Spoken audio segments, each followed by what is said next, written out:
Hi, I'm Chris Anderson. Welcome to Northwest Conversations. Today, Steve Warner with Washington Wines is joining me. Steve, thanks for taking the time to come and talk to me here in beautiful Woodinville. Oh, it's so beautiful, and it's a pleasure to be here. Tell me about Washington Wines. They're the second. We're now the second biggest producer of wine in the country behind California. Mm-hmm. Tell me about how special that is, what it means to Washington. Well, it's been actually very much incredible growth. So our first AVA was established in 1983, and about then we had about 40 wineries. Now we're over 900 wineries, 350 growers. The growth over the last 5 years has been about 40%. So I think the last data we showed or published was about $2 billion in sales internationally and nationally and locally. So when it comes to comparing to California wines, French wines, where do you think Washington stacks up right now?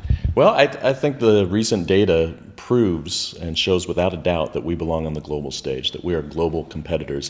And one source of data that I'll source to you are the Wine Spectator data, which is one of the most widely read wine magazines around the world. And over the last straight 8 years in a row, we've had the highest average percentage of 90-plus rated wines compared to France, Italy, Spain, California, and Oregon. What are some of the biggest challenges that wine producers here in Washington face? One of the biggest challenges is awareness for the entire industry, because we are second, but we're a distant second. So people are still learning about Washington State wine. The other one really is distribution, having enough supply to get out and grow beyond the Pacific Northwest. But we're getting there, and at 8.5% per year and with plenty of room for growth, we're going to be there. What sets Washington wines apart, really, from an Oregon wine or even California wines? Let's face it, in many cases, Washington wines, frankly, at least my opinion, are better in many cases. Well, it's, again, thinking about that Wine Spectator data, I think it always starts with quality. And in order to make really, really high-quality wine, you have to start with high-quality fruit. And Eastern Washington is probably the best place in the world to grow wine grapes. And with 300 days of sunshine, very little rain during the growing season, we have perfect soils, we have diurnal shift. We have, basically, if you could put everything into the perfect scenario, we have it in Eastern Washington. What are some of the biggest wines, let's talk about in production, that Washington makes, the type of wine? What are we famous for? Well, that's kind of a little bit of a challenge, is what are we famous for? Because Eastern Washington is such a great place to grow wine grapes, we can grow up to 70 different varieties and do them quite well.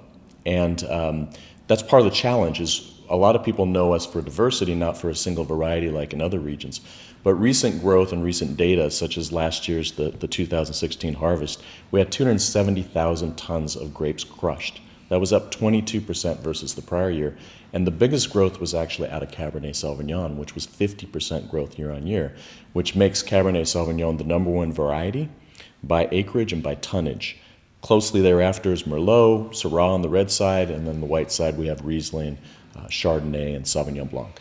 What's next for Washington wines in the wine industry? What's on the horizon?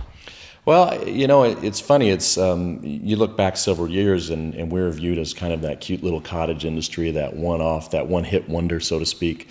And now that we've shown, we've strung together consistent years of quality, the people around the world, the wine critics, the consumers are really taking Washington serious, because not only are we over-delivering on quality, but those same 90-plus rated wines I referred to earlier were half the price of California's 90-plus rated wines and a third the price of France's 90-plus rated wines.